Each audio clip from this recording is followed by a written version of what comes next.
ഒരു ക്വസ്റ്റ്യൻ ആണ്. Find how many integers between 200 and 500 are divisible by 8 എന്നാണ് question.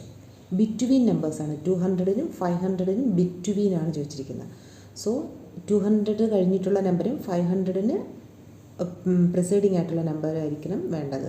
Divisible by 8. So actually 200 8 കൊണ്ട് divide ചെയ്യാം, but 200 എടുക്കാൻ പാടില്ല ബിക്കോസ് ബിറ്റ്വീൻ ആണ് ചോദിച്ചിരിക്കുന്നത്.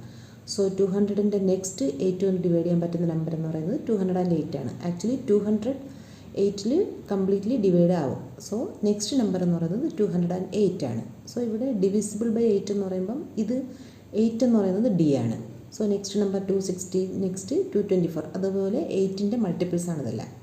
ഇനി 500-ന് മുമ്പ് ഉള്ള നമ്പർ എന്ന് പറയുന്നത് 496 ആണ്. അത് കണ്ടുപിടിക്കാനായിട്ട് 500-നെ 8 കൊണ്ട് ഡിവൈഡ് ചെയ്തിട്ട് നമുക്കൊരു റിമൈൻഡർ കിട്ടും. ആ റിമൈൻഡറിനെ 500-ൽ നിന്ന് മൈനസ് ചെയ്യുമ്പോൾ നമുക്ക് ലാസ്റ്റ് ഡിജിറ്റ് കിട്ടും.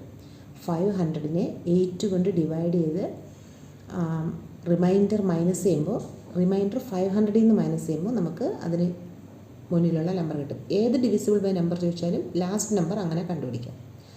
സോ ഹിയർ അപ്പോൾ എ പി കിട്ടി. A equal to 208, D equal to 8 ആണ്. So A N equal to 496. ഇവിടെ കണ്ടുപിടിക്കേണ്ട ഫൈൻഡ് ഹൗ മെനി ഇൻറ്റിജേഴ്സ് ആണ്. സോ എൻ ആണ് ആക്ച്വലി കണ്ടുപിടിക്കേണ്ടത്. So A N equal to A plus N minus 1 into D. A അറിയാം, D അറിയാം, A N അറിയാം. So solve ചെയ്യുമ്പോൾ നമുക്ക് എൻ്റെ വാല്യൂ 37 എന്ന് കിട്ടും.